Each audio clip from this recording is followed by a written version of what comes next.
Stop nonton Frieren! Karena ternyata anime ini adalah anime yang sangat-sangat rasis. Hah? Kok bisa begitu?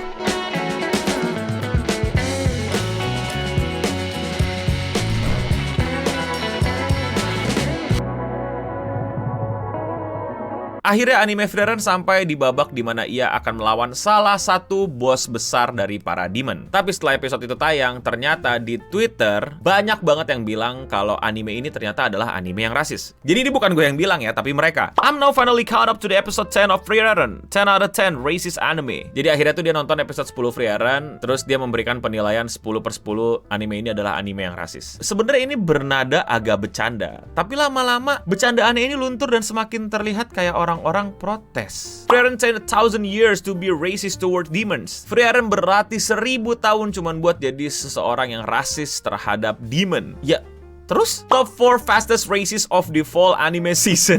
4 rasis yang tercepat nge-reveal dirinya rasis pada anime season ini. Damn, why my favorite girl gotta be racist? ASF. ASF tuh artinya apa sih? By the way, yang sebelah kiri siapa ya? Kagura Bachi. Frieren is for racist only.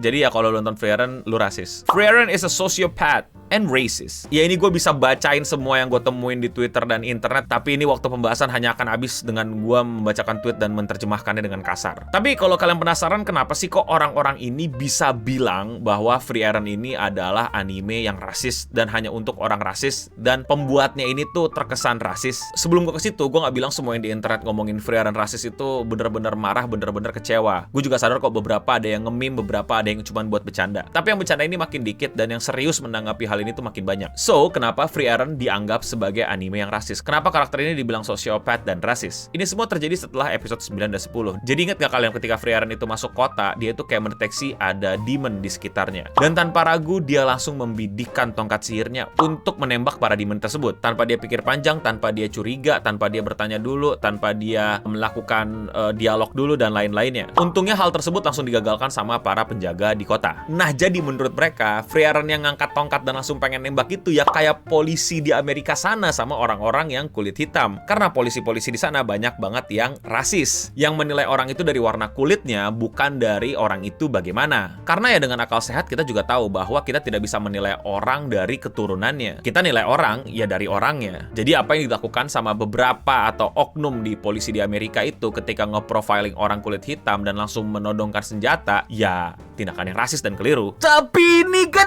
anime, ini fiksi, dan ya tidak bermaksud begitu. Yang bikin juga orang Jepang yang gak hafal dan nge sama kultur di Amerika, dan tidak segala sesuatunya itu langsung berhubungan dengan kejadian yang ada di Amerika. Ini Amerika sentris banget yang nganggep apa-apa itu refleksinya ke society mereka, padahal society itu kan banyak gak hanya di Amerika. Wah, terus berarti orang Jepang gak peka ya, no? Orang Jepang itu gak peduli sama rasisme di Amerika. Yang gak ke situ dong problemnya. Problemnya adalah ya beda aja, ini fiksi, suka-suka yang buat. Ini fiksi, cerita medieval di mana itu ada makhluk-makhluk fiksi yang biasanya itu memang sudah terlahir jahat, dibuat dengan kejahatan dan melakukan aksi-aksi jahat. Wah, tapi nggak bisa gitu dong, no? Kan nggak semua makhluk. Hey, fiksi. Fiksi.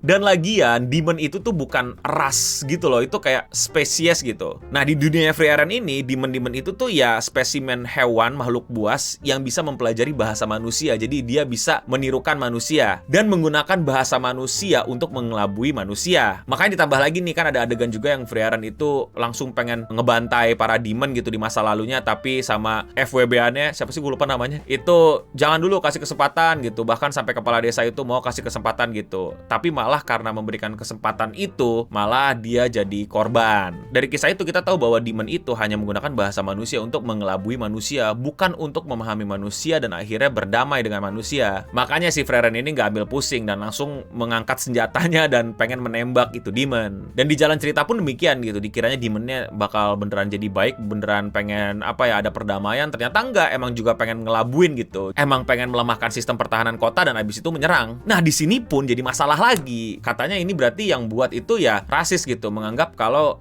Demon itu ya nggak bisa berubah. Kalau kata gue ya terserah. Ini kan dunia dia yang nyiptain fiksinya, ya udah suka-suka aja. Kenapa mesti disama-samain sama society yang ada di depan mata lu? Ini gue yakin banget yang ngamuk orang-orang state, orang-orang USA, orang-orang Amerika yang apa-apa tuh kayak merasa, wah ini tentang gue gitu. Berarti gue harus harus melawan ini gitu, harus nge-cancel ini gitu. Kayak alah, gini loh, lu tau Lord of the Ring nggak? Lord of the Ring udah lebih lama daripada Free Aaron dan mungkin lebih akrab di civilization di Amerika, Eropa dan lain-lain gitu. Kenapa lu kagak protes gitu sama Tolkien gitu? Kenapa orc nggak ada yang baik gitu? Semua orc itu jahat, nggak ada satupun orc yang baik. Gue nggak tahu ya ada update ceritanya atau ada spin-off atau apa, tapi so far gue baca nggak ada orc yang baik. Kenapa lu nggak nge-cancel itu? Kenapa malah nge-cancel ya anime dari Jepang yang terinspirasi sama kisah-kisah medieval RPG, JRPG Jepang? Why? Gue nggak tahu apakah nanti akan ada demon yang baik di Free Aaron atau apa. Dan gue rasa itu terserah lagi pengarangnya mau bikin kayak gimana. Buat gue hal-hal kayak gini sudah sangat menjengkelkan gitu. Kita harus menjaga banyak omongan, banyak karya, banyak fiksi, banyak publikasi untuk tidak menyinggung banyak orang. Ketersinggungan itu jadi highlight abad 21 tau gak lama-lama. Yang dimana itu adalah sangat kemunduran dari civilization. Dan nggak selamanya apa-apa itu pasti balik-balik ke society lo. Nggak gitu ya. Lu kalau ngelihat asal-muasal anime ini aja udah jelas gitu. Oh ini anime gitu kan, kartun dari Jepang gitu. Kira-kira nih ngapain ngapain kartun di Jepang gitu ngomongin rasisme di Amerika? Agak jauh gitu. Ya boleh-boleh aja gitu kalau emang ada yang mau bikin, tapi ya coba dipahami gitu. Ini medieval, ini karya orang Jepang yang dimana bahkan di karya-karya medieval Amerika seperti yang Lord of the Rings gitu, yang dimana orc ya jahat gitu. Ya udah. Apakah artinya gue boleh rasis? No, ya enggak. Ya enggak, ini nggak jadi bener rasis lu. Tapi nggak jadi bener juga ketika lu mengkritik sebuah karya fiksi itu tidak sesuai dengan society lu gitu, yang baik ke arah yang kayak gimana gitu. Ya harusnya lu ngamuk juga sih kalau apa-apa itu harus sesuai sama society yang sebenarnya gitu. Itu di medieval kenapa rajanya masih dipilih berdasarkan keturunan, kenapa nggak voting, kenapa nggak demokrasi gitu. Kenapa lu pada nggak protes yang kayak gitu? Ya karena nggak seksi gitu protesnya. Lebih seksi ngeprotes rasisme dibanding sesuatu yang belum demokrasi. Tapi ya begitulah. Kalau kalian suka sama konten kayak gini, kalian bisa support gue dengan klik tombol subscribe. Dan kalau kalian mau support gue lebih dari sekedar itu, kalian bisa beli buku gue Bagaimana Media Sosial Menghancurkanmu. Tuh lihat kan kelakuan manusia-manusia barat di Twitter tuh kan udah kayak mau ngancurin otak kita. Nah kalian bisa paham lebih gitu kenapa bisa mereka kayak begitu, kenapa kita juga jadi tersulut emosinya dan lain-lainnya. Itu gue bedah sesuai skripsi gue. Jadi ya kalian bisa cek bukunya di link di deskripsi di bawah. Murah kok nih buku, cuma 60 ribuan. Ya demikian Radio Singham kali ini, pembahasan tentang rasisme dalam Free Aaron. Dan untuk kita semua, stay clean and sound.